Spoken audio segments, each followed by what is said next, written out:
Hello everybody, my name is Will and welcome back to another video. Today we are going to be playing once again Wani Hug That Gator. In the previous episode, it was quite the emotional roller coaster. If you didn't watch that, please go back and watch it now.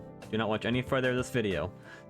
To give a small recap for those who have and are still here, we figured out that Olivia had submitted her own work with our name on it. Well, they didn't know. They replaced our work that we submitted with their own. It was explained why that happened in the last episode when it went through, when they had the conversation about it. I forgot, so... yeah. Anyway, let's get straight into the video. If you enjoy, please leave a like and subscribe. And let's get into it. Latican. Professor Latican. So, care to explain? Explain, sir? He opens the door in the back and signals Olivia to come on out. The mud, the drenched clothes, the declaration of sanctuary. I was having a bad day. She looks a bit better, still drained, but she's not shivering. Her rat sits on her lap, and Latican extends a finger down to scrunch under its chin. I can see that. He takes a seat against the nearby desk and waves a hand for Olivia to go on. When she doesn't, he shifts his hand to me. I look between the two of them, Mr. Latican's expectant leer in Olivia's pleading eyes. Ultimately, I shake my head in the negative. I just helped Olivia get out of the rain. Of course. He slouches further atop the desk. Can I tell you some other time? Sure. Whatever it was, it looks like you recovered pretty well. Olivia doesn't answer verbally, instead giving him a bashful smile and nod. Was it about your work again? Yeah. Oh, this girl. He turns to me and points a thumb at her. You know, the work she's so concerned about absolutely wrecks the grading curve in my class. For the sake of the other students, I had to put a limit on the extra credit assignments.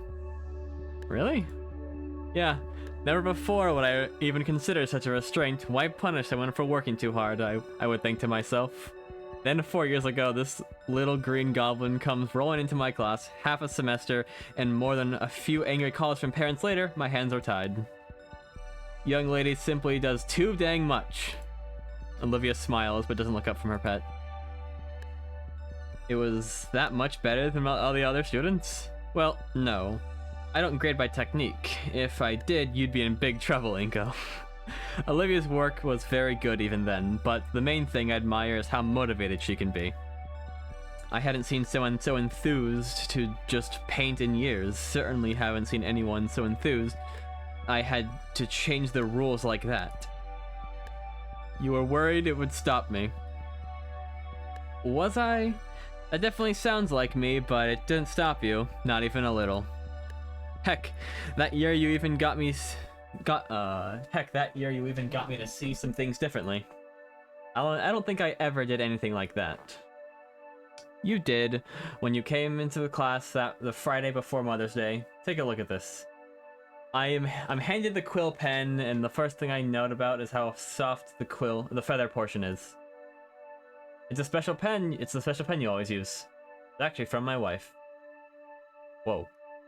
Inspecting it closer, I can now see more intricate details, from the faded engravings on the shank and to the maintained but worn point. It's well made and kept, and yet the feathers and brass show its age. She came in one afternoon with a whole stack of crumpled painting drafts, so frustrated she couldn't get it right, and so determined to make it right.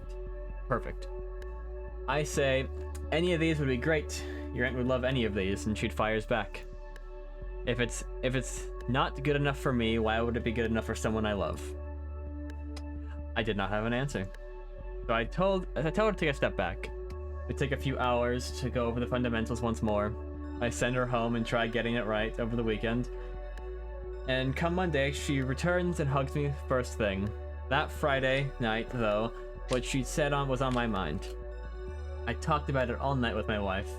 Then, that morning, I just had to make a change for myself.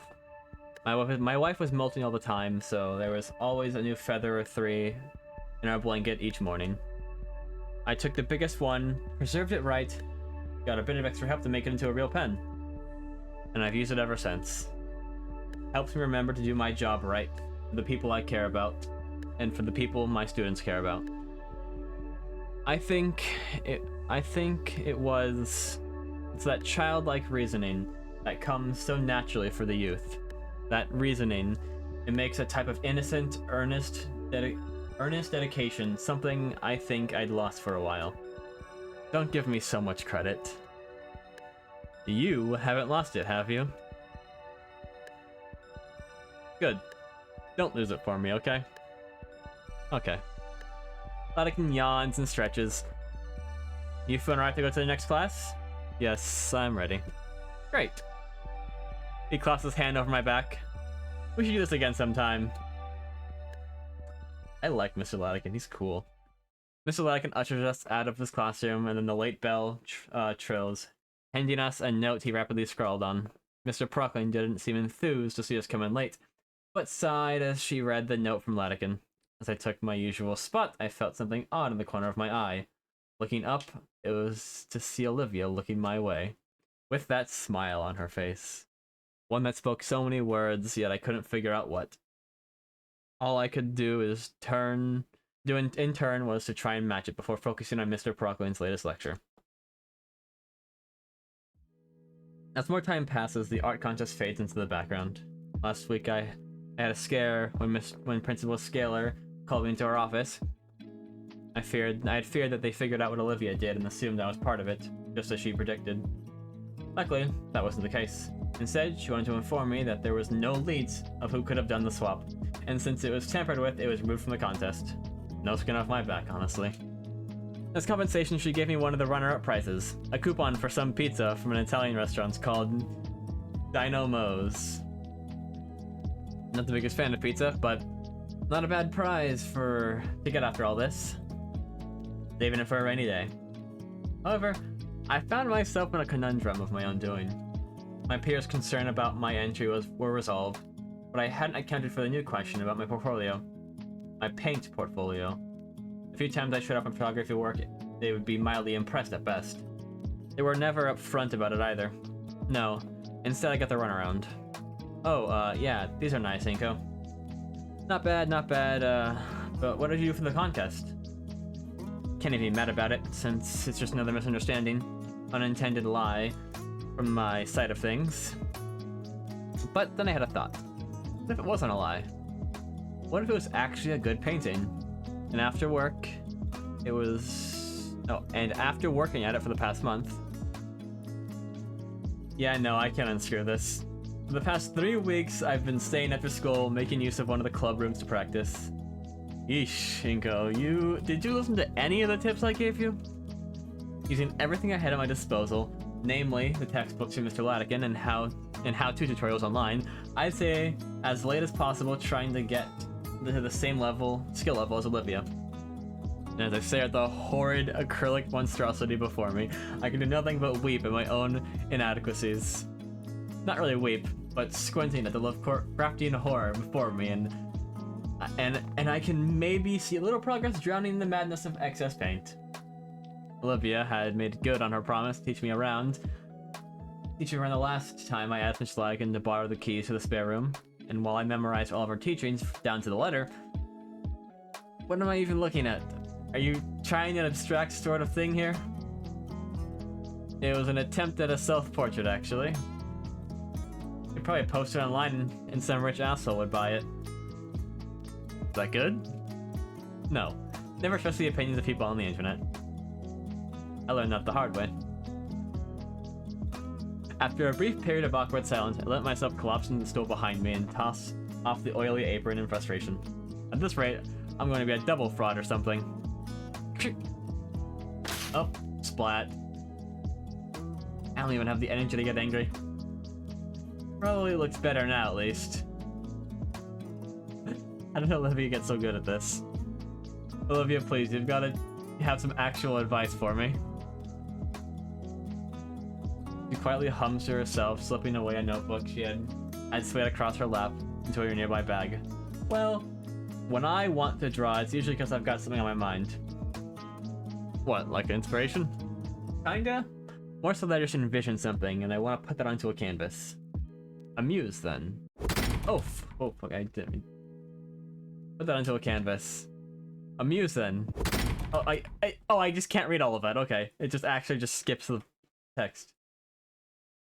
The door of the studio flies open and Damien quickly storms inside. Inko, Olivia, are you guys here? He takes heavy breaths and his vision judder on the room. After a moment of surprise, I raise my arm and catch his attention. Damien? Oh, what's wrong? The hyperactive Diplosaurus spots me, taking a final breath before jogging over. Guys, I need to ask you something. What? Is everything alright? Is something happening? I can't help but panic. I've never seen Damien this flustered. You guys want to come to the arcade with me and Liz? Is that it? Yeah, that's what I said. Wait, when was this decided? I thought something bad had happened. Self-voicing disabled. No, whoops, I pressed V by accident. I thought something bad had happened. Nope, just asking. Liz already has the car prepped and everything. Oh. I probably should have expected that, but still. How'd you know you were even here? I didn't! I just kept opening doors until I found you two. I've been at it for a while, actually. Damien's eyes darted to the canvas that lays on the floor next to me. You working on your next masterpiece? Ooh, painting sideways is probably one of your trade secrets, huh? Olivia hides her snicker with her hand. Don't worry, I won't tell a soul. Yeah, that's right. Don't tell anyone. I lean down to pick up the canvas and face it upright, deciding to remove the ugly painting and place it into the corner of the room to dry. Anyway, how about it? The arcade? The olive Brynox fidgets, her brow lowered in contemplation as she considers the question. The arcade? Not like I had any other plans today. Sure, why not? Alright, let's go! Wait, don't just... And they're off. And then there goes the fucking thing again. Olivia, Inko, there you are. Damien was taking so long to get you, so I thought it might. Damien was taking so long to get you, so I was about to go help you myself. This time, both Damien and I were waiting for air. Despite Olivia's protest and hesitation, Damien had wasted no time in grabbing her by the handlebars and sprinting for the exit. I chased after them, all the while Olivia screamed like a banshee as she was pushed through the hallway at breakneck pace. Yeah, just take a deep breath and stand upright. Olivia's claws had dug into her armrest as she's definitely trying to kill Damien with a glare, which he happily ignores. Why don't you just message me or something? I wanted to, but didn't want to ruin your concentration, man. So instead you kicked the art room door open. Yep. Damien. Liz had the good grace to look embarrassed on Damien's behalf. But yeah, give you a little extra time, right? You've been saying late forever now. I can't hide the wince. It hadn't occurred to me that more people would notice. I relaxed, not like you're the only one. Yeah, sometimes stay behind for the student council and club meetings. Right, sure. So, come on. The car's in the student section. And we're off. The Dino duo starts towards the student parking lot, heading towards a rather old but well-kept sedan. Olivia grumbles silently to herself, but follows after nonetheless. Come on, dude. It'll take a few minutes to get Olivia in, and then 30 to get to the arcade. It won't take that long, damn it. Olivia huffs, and the wheelchair herself past to the passenger side, opening the door for herself. Do you need any? It's fine. To punctuate her statement, Olivia uses her strong arm to lift herself off her armrest, and with more grace than I thought possible from the olive-scaled girl, she manages to flop down into the passenger seat. I stare at the abandoned chair and wonder where to put it. I've got room in the trunk, Inko. Plunk! The trunk lid pops up with a heavy thunk to punctuate that. It takes more time than I'd like to admit to figure out how to undo the locks to actually collapse the chair, but once it's done, I'm able to slide it into the spacious storage area easily. Damon had already hopped through the window of the front passenger seat by the time I'm done, as if he had practiced the maneuver. Clank, clack, clack. I simply open the door, find Liz a seat, and watch a pile of soda cans empty onto the pavement. Ah, sorry, those are from this morning. I just toss them in the back seat when I'm done. Surprised Liz doesn't make you get his bag. I do. Damien pulls up an overflowing plastic bag as if it were a trophy. Why haven't you tossed it? All those bottles. Why haven't you tossed all those bottles out already? I'm saving them for a project about recycling. Plus, I'm going to use a couple of them for a sculpture. Saves me the trouble of going out and finding aluminum. And I get to drink as much soda as I want, says Damien. I don't really say anything as Damien scoops up the rest of the cans from the floor of the car and puts them into a new bag, which he then stuffs in the car's trunk before giving me and Olivia a thumbs up. Alright, dudes, we're good to go. Oh, nice POV. I nod and slip into a semi-clean seat. My hand searches for the buckle of the seatbelt and brushes against something warm and soft. The tiny gas next to me, and the comfortable mystery hand is yanked away. Huh? Oh, hi Olivia. I looked to Olivia, her hand held close to her chest. Her green face had a scarlet tinge, and her more mirror-shaded eyes glare holes through my head. You okay? The emerald-scaled girl turns her maw away from me. I stifle a mystery chuckle at that. The warmth of my palm fades, however, and leaving my hand feeling lost. Okay, all the safety checks are done. Oh god, that looks painful. I guess it's the only way her neck can fit in the car, but like... Ugh. Is it necessary to curl it up like a spring? Ugh. Liz gets into the driver's seat and grips the steering wheel. Outside, she's craning her neck to check the mirrors and tires. Wait, Liz drives with her head sticking out of the window? Liz pokes her head in. What's that? Her neck snakes inside and coils around the hook in the middle of the car. What? Then with practiced motion, her neck continually coils till her head sits atop the neck roll, as if no different from someone putting on shoes. Now it looks like a giant scale-covered scarf. There's even still space for her to see out the windows and check behind her. And go. Oh, it wasn't anything important. Alright. But, the city, right? I'd actually been waiting to go there. I've actually been wanting to go and see it. A bit more up close for Latikin's class. You know how much more gas money had burned through to take the detour around here? Good, because now do I. Let's do it. Hey, what? No! I barely have enough as is. The view on the way is fine. I'm looking forward to do it as well. Sure. Yeah, I'll point out some stuff I remember along the way. You're my tour guide now. Don't make me change my mind. But glad it's settled. Everyone buckled and right. Liz pulls away from the school parking lot, staring down the opposite direction I've entered and exited. Weird to think, but the edge of my world was so close as a right turn out of my own school. Then again, I still haven't been living out here so long. Then again, I still haven't been living here long. Anyone want a station? I don't think I've ever listened to the radio around here. Liz and Olivia hardly seem to glance at Damien's direction as well. Suit yourselves. Within the span of a few seconds, the natural ambience of the road is replaced with the loud sound of decades-old rock music, sending vibrations throughout the car and everyone in it. Just as fast as it comes, however, it stops as Olivia haphazardly yanks the volume knob counterclockwise, toning the music down to a bearable level. Damien frowns for a moment, but doesn't seem to contest her decision. What the? I turned off all notifications, except for messages and calls, and between all the people I messaged, there's only one who isn't inside the car. Checking the screen, I see... Ah, message from Damien. Any song requests, man? Seriously? I don't know, Damien, so as long as it isn't twangy country music. Sure, sure. Wait. You've been texting? How long? Yeah, sounds like the first week of school. Oh, okay, of course.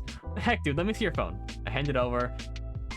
On the contact creation page, she taps the first few numbers and pauses. Then sheepishly yanks her phone from her coat pocket. She doesn't know her own number. Olivia finishes tapping the number on her and hands it back. She entered herself as live-long. Live long. Huh. Sounds vaguely oriental. This is live long is typing. Test. Oh, that's a nice little profile picture. Well, that's cool. Hang on, it has a little effect when I type. Oh. What happened? Hang on, what the fuck happened?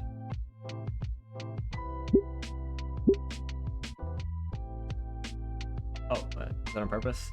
This is typing, test. Yep, got it. Okay, see, that was not supposed to happen. Okay, alright.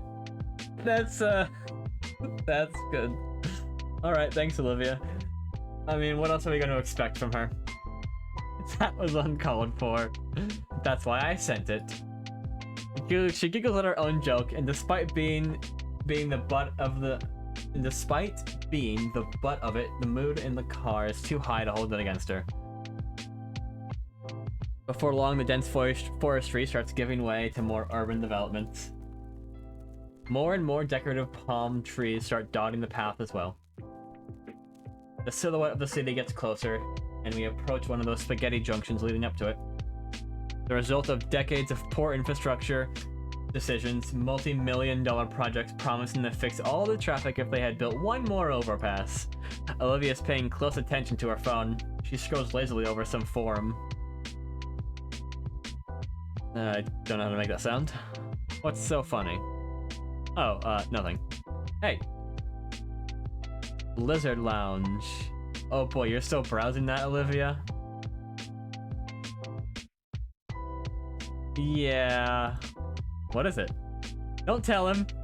It's this weird exclusionary chat room. They only allow dinosaur women, men, and rather specifically human men are banned. Oh no, they only allow dinosaur women, men, and rather specifically human men are banned. Gasp, Damien. Racial segregation? Olivia showed me once. People on there are really weird. Humans are banned? You weren't supposed to tell him. It's the last safe house for us on the internet. Okay, this is starting to get fucking quite political. It's the last safe house for dinosaur women, exclusively away from human men. I think there's probably a better place. There's better places for that online for you to associate with. Damien, tell me about the racial segregation. It's not that. It's just how it has to be for our safety. Some dino girl can be doing anything at all, and there's always at least 3 guys in the comments saying she looks like. Don't say it, Liz interrupts. They also really bring down the quality of the site. Look, it's explained in the rules that humans have a 1 in 5th of the attention span of dinos. Liz groans for a while. Olivia shows me her phone. The graph is blurred to hell, and I can't make out most of the text.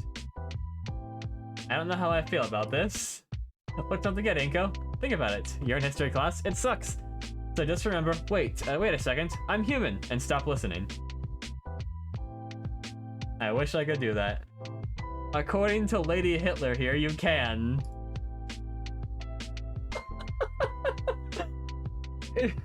It's just a funny group of people.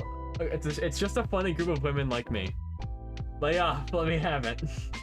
You don't really believe that stuff though, do you? Not really. It's just the rules of the place, alright? Okay. Olivia sticks the phone back in her pocket with a huff. Was the ride to the arcade always this long? I think we're about 20 minutes away from the arcade still. Don't worry, Inko, the water fountains are integrated. Oh my god, this is fucking hilarious. Yes, integrated water fountains. Shut up, says Olivia. Damien cackles to himself. Alright. I hope the place still sells those hot dogs for $1. There's no way anyone anywhere sells hot dogs for $1 anymore. Yeah, but they did. It was great. Olivia and I saved lunch money to just go there instead of class. I don't think I trust it if they were still that cheap, honestly. You ate a dog off the floor once. That's different. Damien fills the air with old tales of his and Olivia's adventures in the arcade. Should occasionally chime in to correct him on whatever overembellishment. Even as the last remnants of a suburbia melt away and the skyscrapers overtake our view of the outside world, finally, I'm in the big city. Here we are, says Liz. I'm almost disappointed when we pull into the arcade parking lot. Large glass windows cover the sun-bleached promotional leaflets a door into the front of the arcade. And the building itself looks like a couple decades old. This place was probably successful in the past, but I can only imagine they break even nowadays. Though maybe in the recent resurgence of retro deco could change that.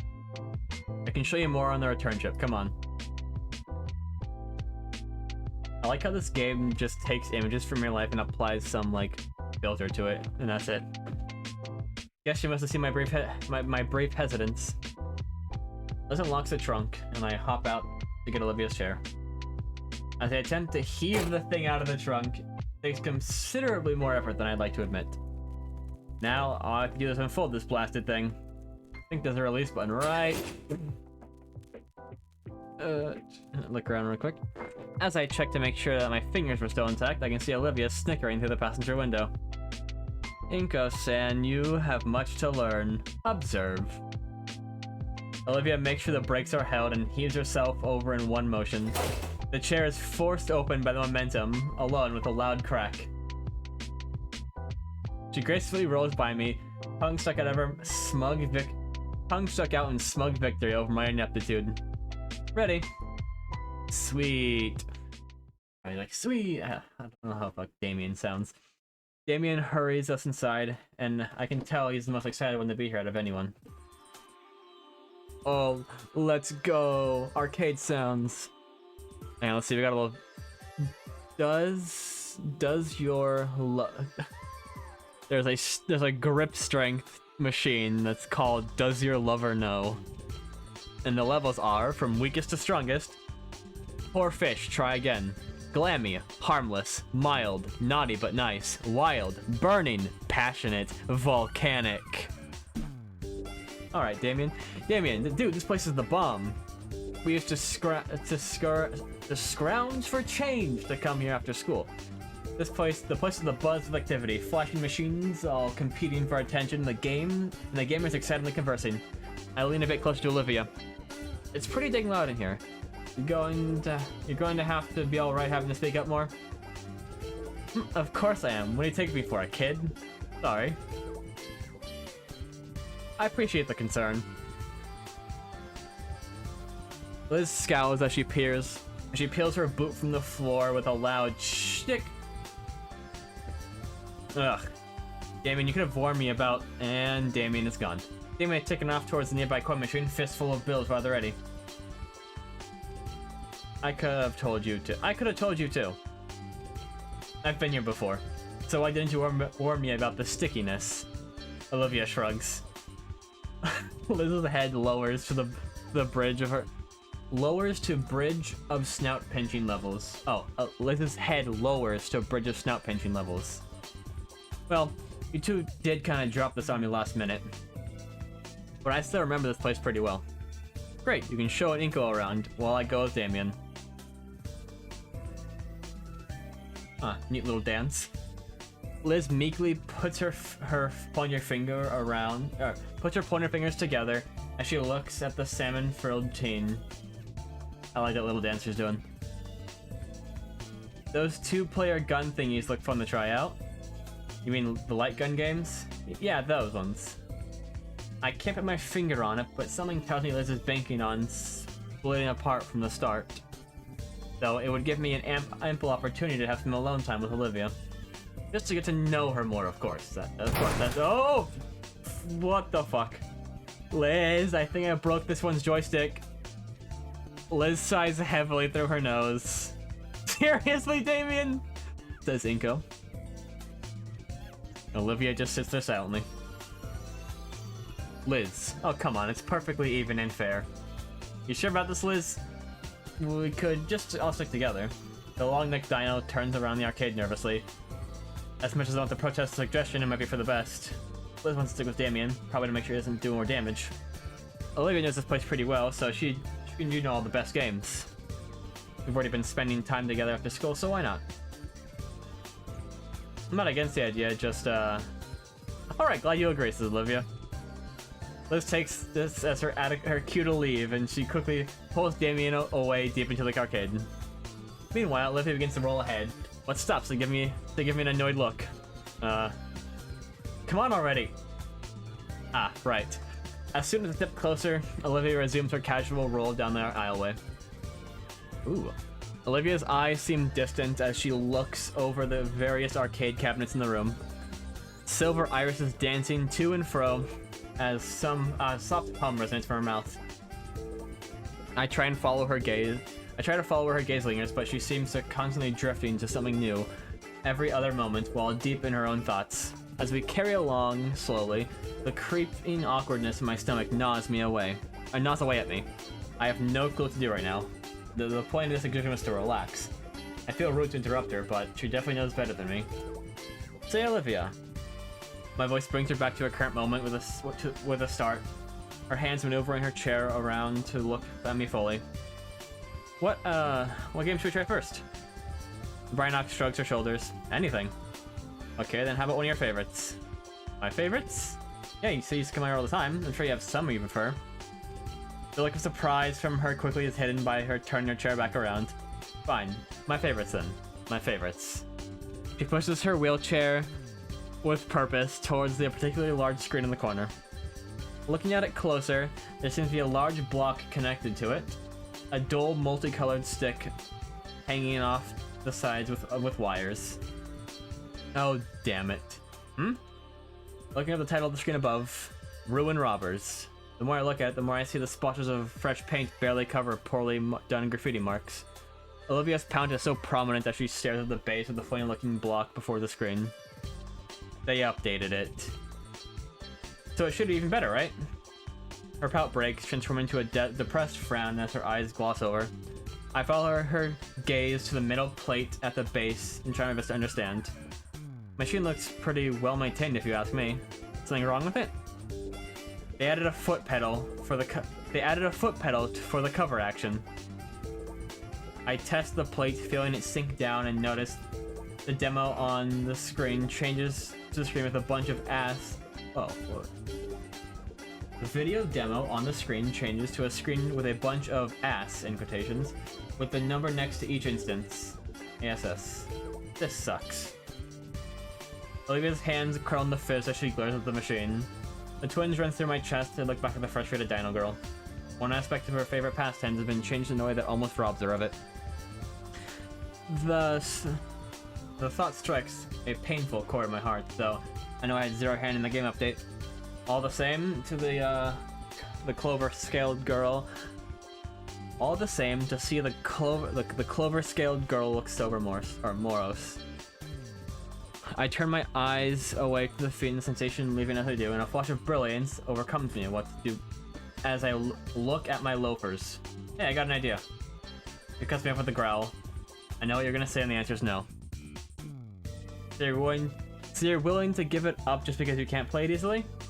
Yes. Me. That's so me. Olivia's response leaves me a bit floored. Her hateful eyes leer venomously over her former favorite game. But I know my idea will work. Okay, you play then. Haven't you paid attention? I can't. I'll handle the pedal work. Olivia's words are left hanging as she tries to visualize what I'm saying.